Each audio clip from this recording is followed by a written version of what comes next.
I first started getting into music when I was about, just my second year of middle school, so 7th grade. I started playing the drums. I took drum lessons, and from there, it just went all downhill really fast. I was doing it every day. It's all I would do. I would drum all the time at the dinner table, always getting yelled at in class.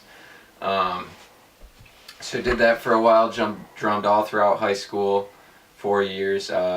Even a little bit after high school, I did a kind of winter program separate from the school.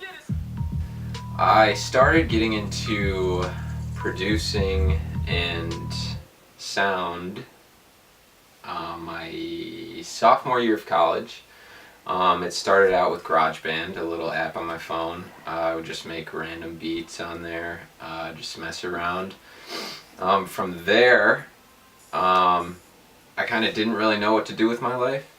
And then, just thinking, talking about it with friends. And one of my friends actually told me that they've never seen me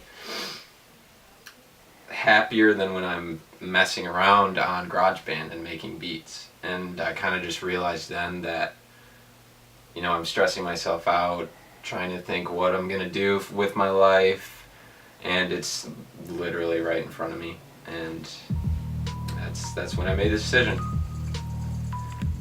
So I started going to school for audio production, and that took me down a crazy pathway. I ended up getting an internship in New York. My mom knew a couple people who knew some people that owned a studio, so I moved to New York for the summer.